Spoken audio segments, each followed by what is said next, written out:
representative has issued a tornado warning for southwestern Williamson County, Illinois, until 3:45 p.m.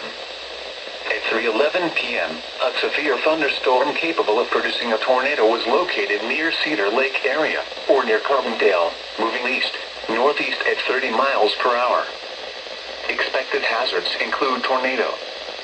This is a radar-indicated threat. The following impacts are expected.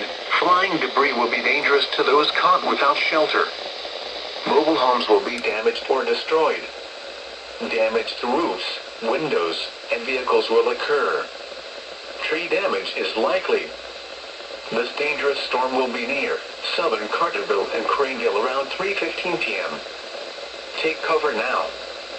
Move to a basement or an interior room on the lowest floor of a sturdy building. Avoid windows.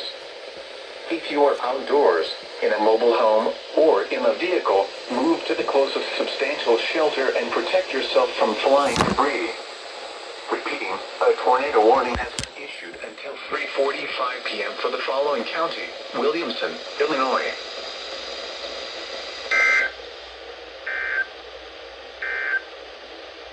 The National Weather Service